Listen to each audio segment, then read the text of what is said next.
भगवत गीता में कृष्ण बताते हैं कि जो सम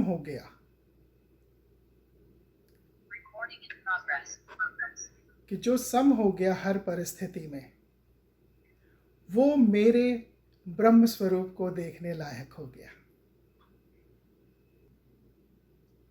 जब कृष्ण ने अर्जुन को अपना ब्रह्म रूप दिखाया है तो वहाँ पर वो बताते हैं कि ये ब्रह्म रूप सब नहीं देख सकते, वही देख सकते हैं जो मोह से और दुर्भावना से निकल के और मुझ में स्थित हो गए हैं। ये ब्रह्म रूप मेरा सिर्फ उनके लिए, और वो मुझे प्राप्त करेंगे। तो अगर मैं अपनी बात को यहाँ पर समझाऊं कि इंडिविजुअल लेवल पे हेल्प करने पर भी कई बार मोह का जन्म हो सकता है, और कृष्ण जो मोह से दूर जाने की बात कर रहे हैं वो आपको कभी मोह में फंसने वाले कार्य की तरफ नहीं ले जाएंगे। मोह से और दुर्भावना से दूर होना है। और इसका एक बहुत अच्छा उदाहरण हमारे समाज में है। आप जाएं गुरुद्वारों में, वहां लंगर चल रहा है और सबके लिए खुला है। लंगर में कोई बड़ा नहीं, कोई छोटा नहीं, हर भूखे को खिलाते हैं, और बड़े बड़े लोग सेवा कर रहे हैं और तरह तरह की सेवाएं कर रहे हैं, और ये भी नहीं पता कि इस सेवा का लाभ किसको किसको मिलने वाला है। और सेवा करके जब वहां से उठते हैं, निकलते हैं, तो बड़े आनंद में होते हैं।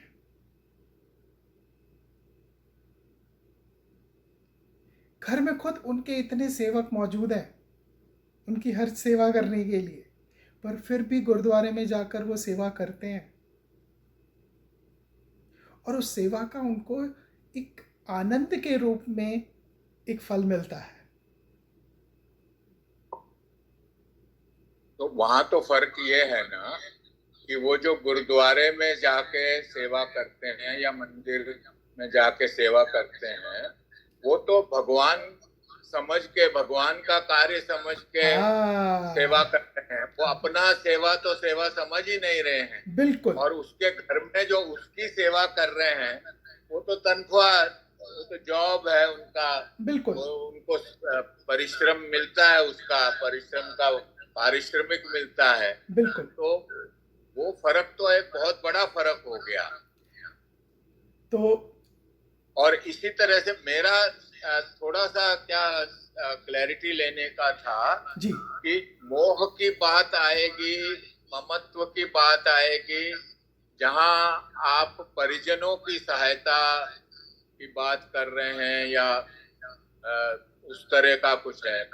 जन कल्याण में मेरा जो खाली कहने का मतलब ये था कि एक सिंगल इकाई भी जन का ही भाग है। हाँ, समाज का ही भाग है। और अगर उसमें उस समय कोई आवश्यकता ऐसी है तो वो भी समाज कल्याण का ही मानना जाएगा। बस खाली इतनी सी एक मन को क्लैरिटी के लिए बात नहीं, वो भी समाज कल्याण का ही माना जाएगा।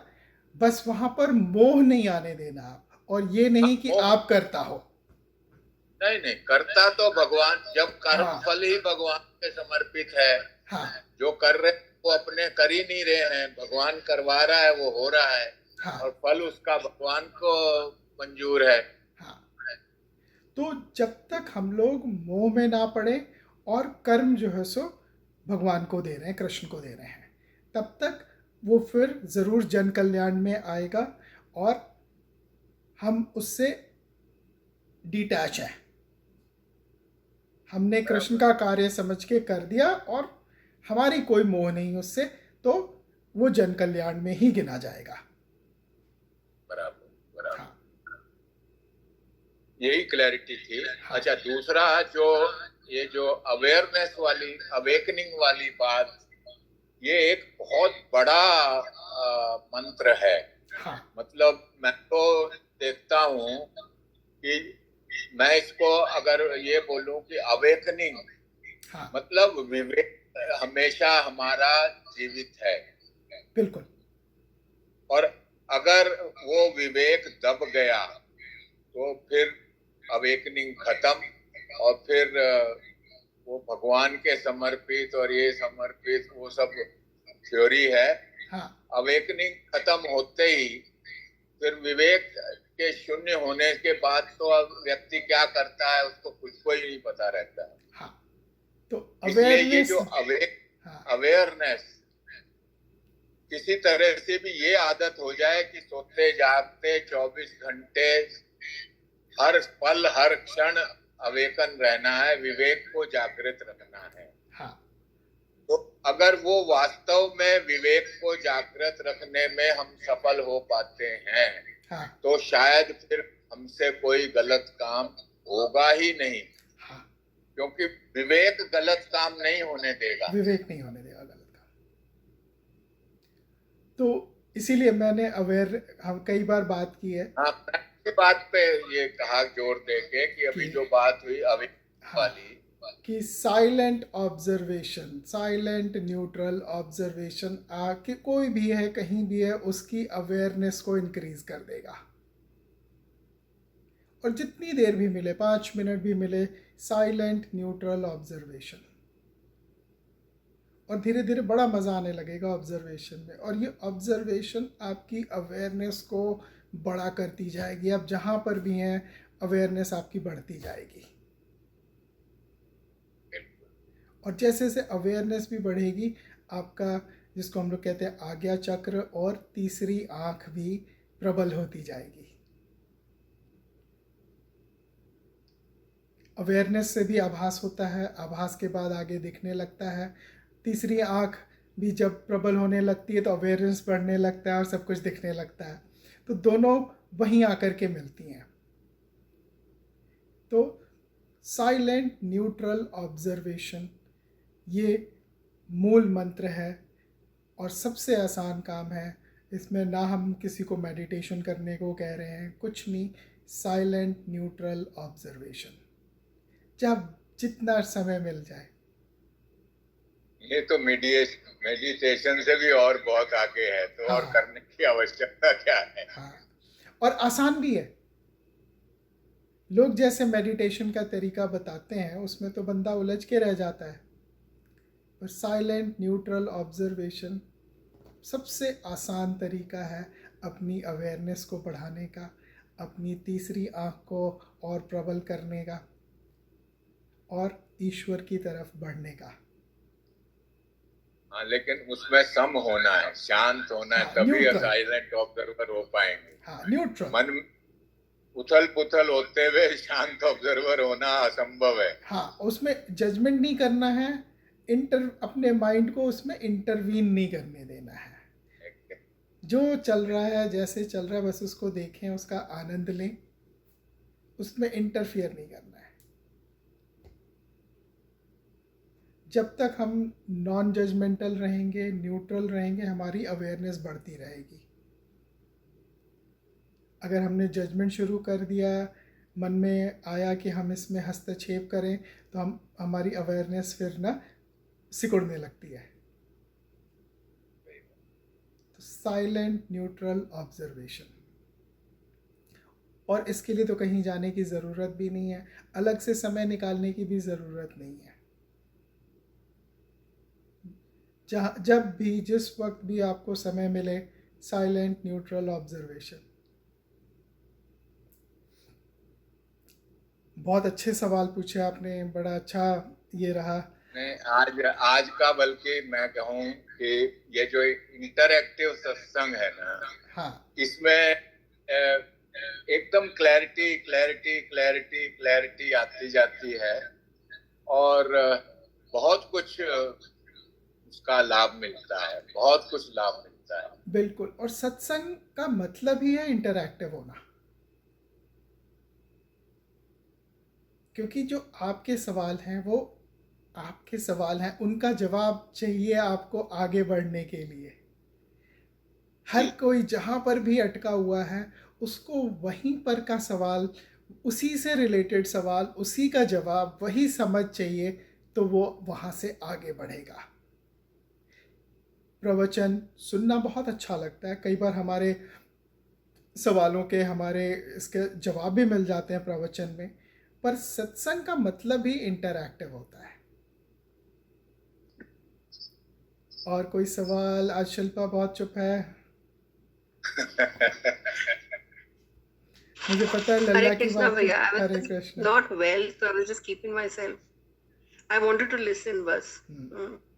कोई नहीं, लल्ला पे छोड़ दो, कृष्णा Yeah, पे सब कुछ। yeah. Totally, yeah. जब इंसान की सेहत ठीक नहीं होती है ना, तो इसका एक और मतलब है किसी न किसी तरह से कोई ना कोई स्ट्रेस आ गया है। समझे? कृष्ण पे छोड़ो। जब हम अपने पे लेंगे तो हमारी सेहत तो गड़बड़ होएगी ही।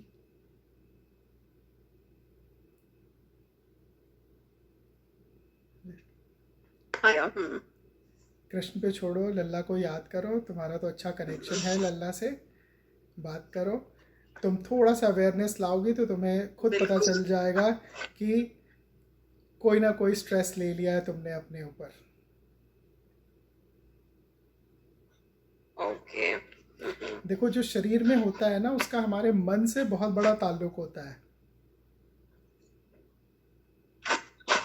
जब तक मन चोटिल घायल नहीं होगा ना, शरीर में कोई बीमारी नहीं आएगी।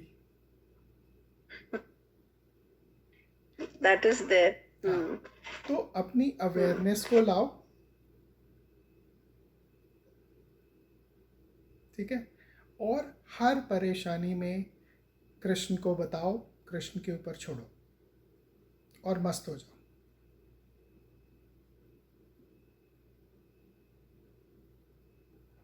यही तो जर्नी है फेथ की।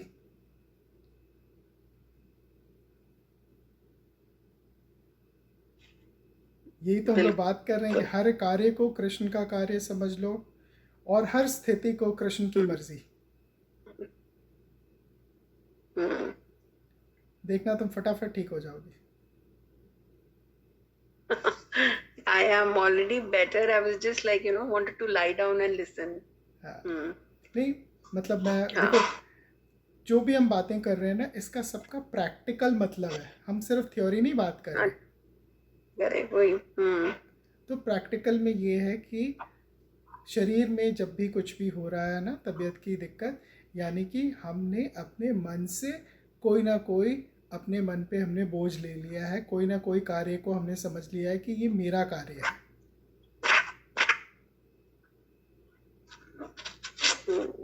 ठीक है, कोई ना कोई, किसी ना किसी की बात को, किसी चीज़ को हमने, कोई हमें चोटिल कर गई है,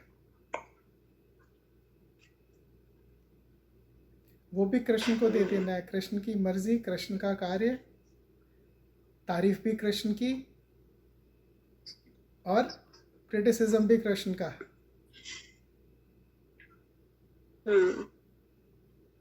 ठीक है, हम लोग भूल जाते हैं डेली लाइफ में, एवरीडे लाइफ में, पर हमें खुद को खुद याद दिलाना है।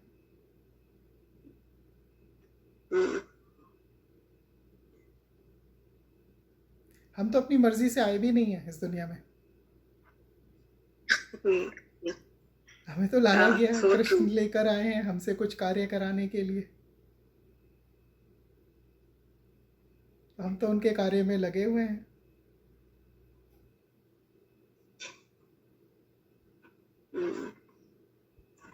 ठीक है, तो अपने पे नहीं लेना, कृष्ण पे छोड़ दो। देखो सब हो जाएगा और स्वस्थ भी रहोगे। हाँ जी भैया, हाँ जी। ये ना सोचो कि तुम सिर्फ खुशियां बांटोगे कृष्ण से,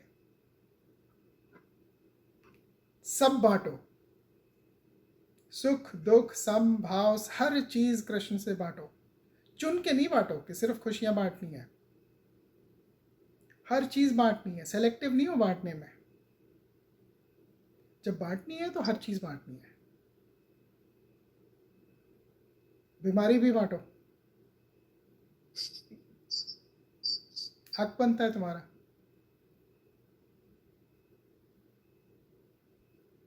ठीक है, इतना घनिष्ठ रिश्ता होना चाहिए कृष्ण से हमारा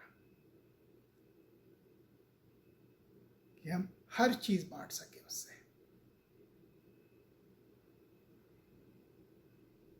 बोलो ना कृष्ण, आप बीमार कैसे हो सकते हो?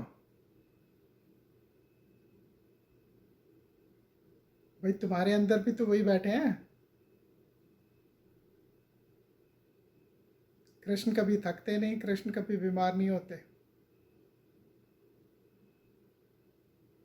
कृष्ण थकने लग जाएं, कृष्ण बीमार होने लग जाएं तो पूरा ब्रह्मांड रुक जाएगा। मेरे को बोलने में बड़ी आसानी होती है जब सवाल होते हैं ना मेरे सामने, तो उसका मतलब होता है कि उस चैप्टर को खोल दूं।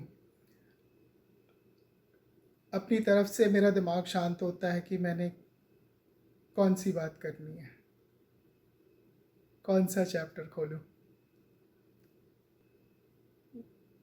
समर्पण जो भगवान के प्रति हो जाना जी, फिर उसके बाद या तो पूर्ण समर्पित हो गए, फिर जो भी है, हार है, बीमार है, सब भगवान ही तो है। हाँ फिर हम क्या है? और शरीर और आत्मा का भेद आपने बता दिया कि हमारा तो आत्मा से जुड़ना है अब तो आगे। हाँ। और तो शरीर को बुखार हो ही नहीं सकता है ना, आत्मा और ठीक है के साथ लगा रहता है, वो होएगा, ठीक भी होएगा अपने आप, भगवान ठीक करेंगे, सब करेंगे जो नहीं, और उसमें जब प्रार्थना उनके करना है काम हमको। पे शरीर को भी लगाना है, उनके ही काम पे लगाना है, तो फिर वो अपने आप जैसा चाहेंगे ठीक भी करेंगे उसको। बिल्कुल। और शरीर जो है ना वो मन को फॉलो करता है, तो मन हमारा कहीं कमज़ोर पड़ा, इसका मतलब है हम किसी भी तरीके से ना कृष्ण से थोड़ा सा दूर हुए तो हम पे सारा बोझ आ गया। यानी कि हमको वापस कृष्ण के साथ फिर जुड़ना है, और फिर वो ऊर्जा आ जाती है आपके अंदर, वो सारी बीमारियों से लड़ने की ताकत आ जाती है, सारा कुछ फिर अपने रास्ते पर आ जाता है। तो जहां से आज सत्संग शुरू किया, जी, समत्व से, हाँ समत्व की भावना से, हाँ अगर समत्व की भावना है हाँ तो शायद फिर मन अपने आप ही नियंत्रित होने लगेगा। ये मैं ऐसा समझता हूँ। हाँ हाँ।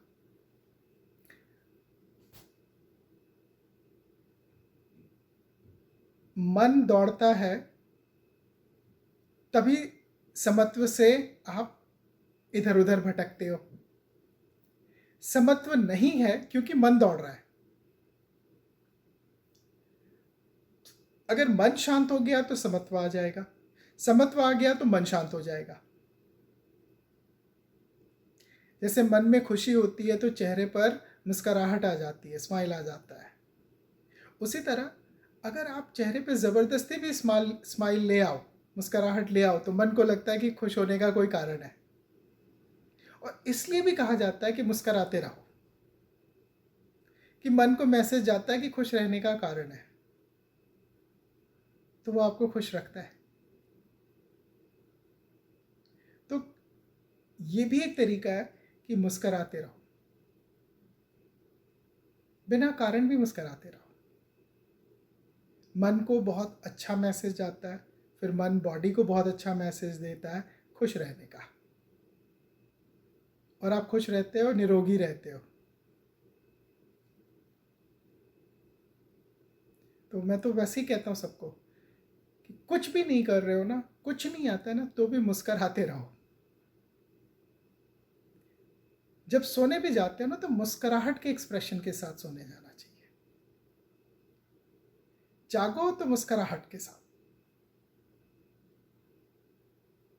ये आपके मस्तिष्क को, दिमाग को बहुत अच्छा मैसेज देता है मुस्कुराने का, कि सब कुछ बढ़िया है, खुशहाल है, खुश रहो। और फिर आपके शरीर में बहुत पॉजिटिव रसायन छोड़ता है आपका दिमाग। तो मैं पेरेंट्स को भी समझाता हूँ कि बच्चों को ना मुस्कुराना सिखाओ। बिना कारण, मुस्कुराने का कोई कारण नहीं चाहिए, बिना कारण मुस्कुराते रहें, स्वस्थ रहेंगे लोग। और सिर्फ शरीर से नहीं, मन से भी स्वस्थ रहेंगे।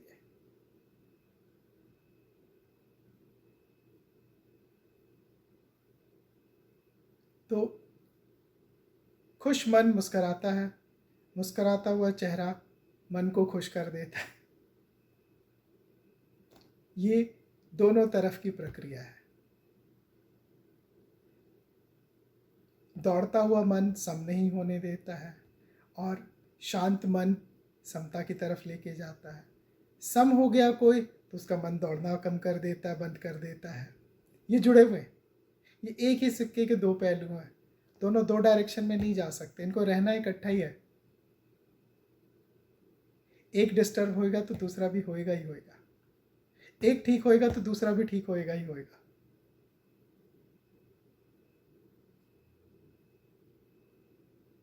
सम होना सीख जाए, मन दौड़ना कम कर देगा, क्योंकि वो अकेला तो दौड़ ही नहीं सकता।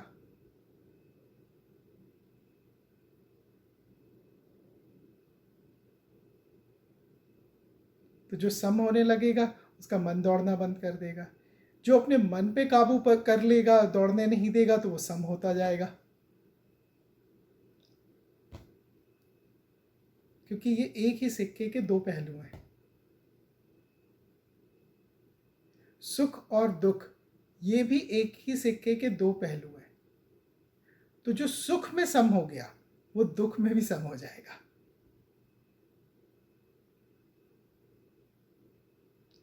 इसीलिए मैं कहता हूँ कि खुशियाँ आने में, अच्छी खबर में जो उछलना बंद कर दे वो दुख में भी सम हो जाएगा।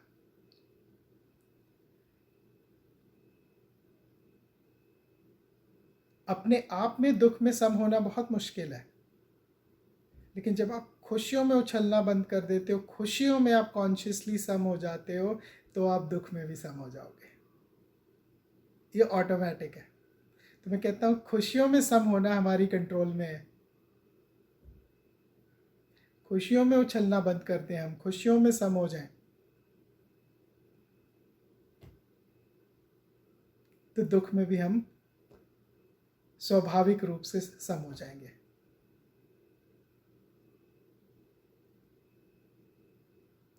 आज के लिए कोई और सवाल? भैया, हाँ, you said ki, like, when you're very happy, you should just be neutral, and when you're sad, you have to be neutral. Now suppose somebody's done some gesture for you, and it is like, out of the way he's gone and he's done things, and he wants to see your expression, and then when you have that very neutral expression, so you're hurting his feeling, his or her feeling. So एक बात बता, I mean, like, वो expect करेगा कि no, you express your happiness, and but you are having a very neutral expression. So उसमें मैं बताता हूँ, सिचुएशन के ऊपर डिपेंड करेगी। ठीक है, आपका करीबी है, दोस्त है, रिश्तेदार है, आप उसको बड़े आराम से एक हग दें और धन्यवाद करें कि I really appreciate what you have done. Okay, ठीक है, या हाथ पकड़ के कि मैं दिल से धन्यवाद करती हूँ, या दिल से मैं तुमने जो किया है उसका आभार प्रकट करती हूँ। ओके, तुमको कोई उछल के कहने की ज़रूरत नहीं है, और नहीं, उसको मैसेज चला जाएगा। जब तुम उसको हाथ पकड़ के आंखों में आके डाल के देख के उसको बोलो कि मैं इसको बहुत अप्रिशिएट करती हूँ, तुम्हारे इस कार्य को, तुमने जो किया है, मैं इसको बहुत दिल से अप्रिशिएट करती हूँ। तो तुम उछली भी नहीं, तुमको कोई वैसा एक्सप्रेशन नहीं देना पड़ा, और तुमने बहुत डीप वे में इस मैसेज को कन्वे भी कर दिया। तुमने अपना ग्रैटिट्यूड भी कन्वे कर दिया बिना उछले हुए। और उसको भी ना कुछ अंदर से महसूस होएगा कि तुमने उसको कोई बहुत अच्छे तरीके से ग्रैटिट्यूड एक्सप्रेस किया है।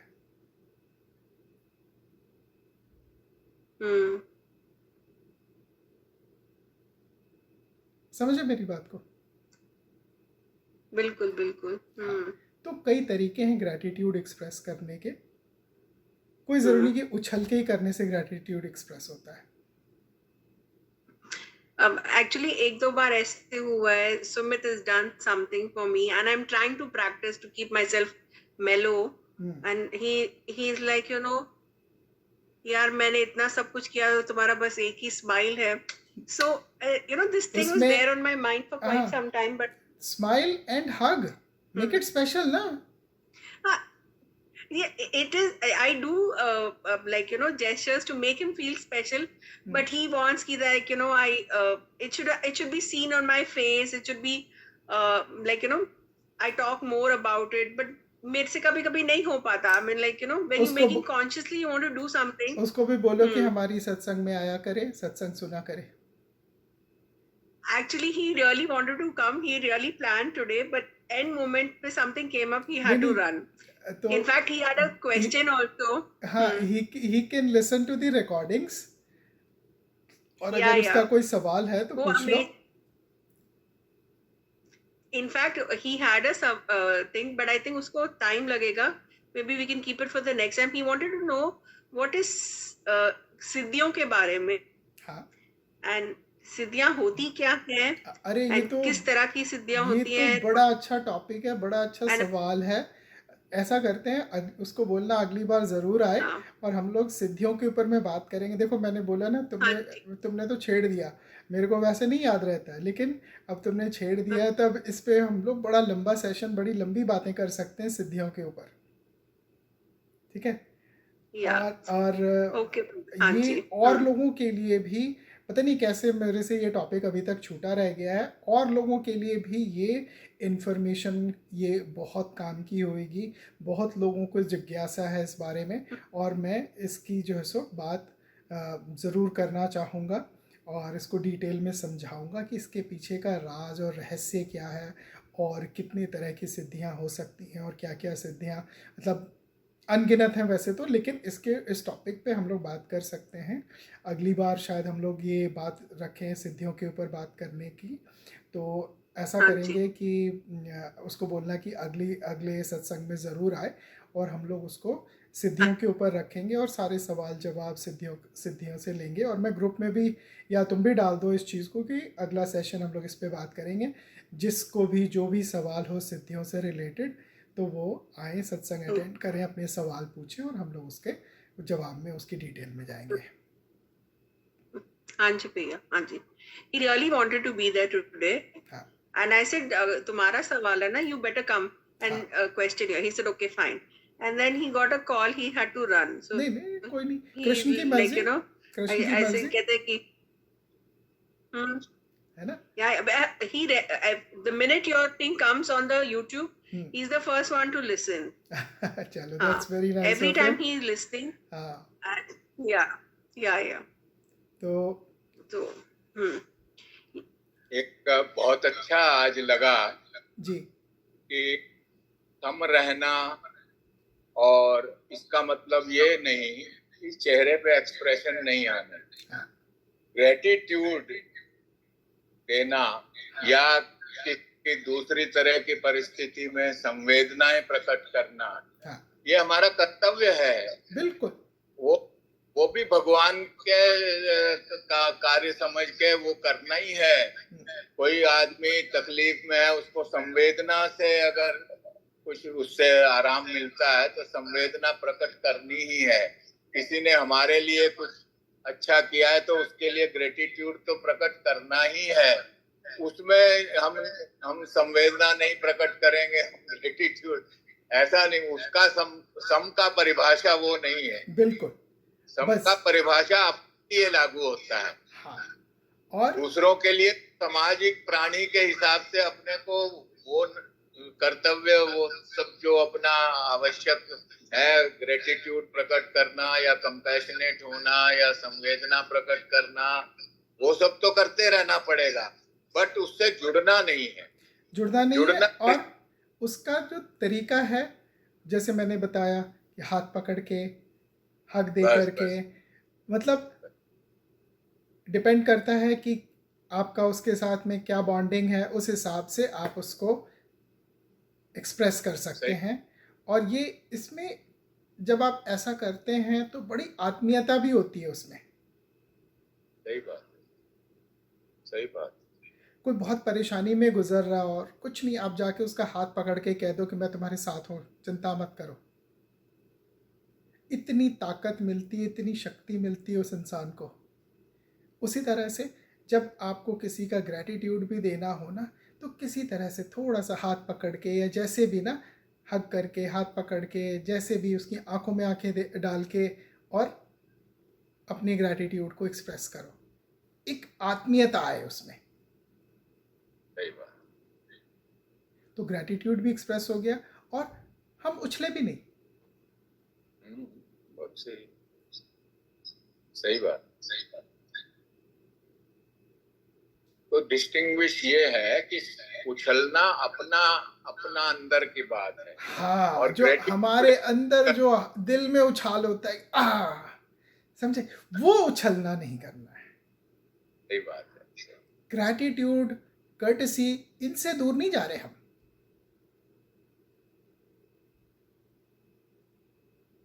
देखो, जब दुखी भी होता है इंसान तो दिल में होता है ना, तो जब खुश भी होता है तो उछलना, दिल में उछाल आता है ना। मैं उस उछाल की बात कर रहा हूं, उसमें सम रहना है। जब उछाल आता है तो दिल की धड़कन को नहीं बढ़ने देना। समझ लो कि धड़कन को सम रहने देना है। पर जो हम सामाजिक प्राणी हैं और समाज में जो हमें ग्रैटिट्यूड या ये दिखाना है, उसमें कमी की बात नहीं है। अगर आप लोगों को हमारा ये चैनल पसंद आ रहा है तो प्लीज़ कमेंट करके हमें बताएं। अगर किसी खास विषय पर वीडियो देखना चाहते हैं तो वो भी कमेंट सेक्शन में लिखकर हमें बताएं। हमारा उद्देश्य सनातन धर्म की परंपराओं, सनातन धर्म के रीति रिवाज, सनातन धर्म की गहराइयों को समझना और समझाना है। हमारे इस उद्देश्य में आप भी हमारी मदद कर सकते हैं, हमारे वीडियोस को लाइक करके, हमारे चैनल को सब्सक्राइब करके और अपने परिवार और मित्रजनों में शेयर करके। धन्यवाद।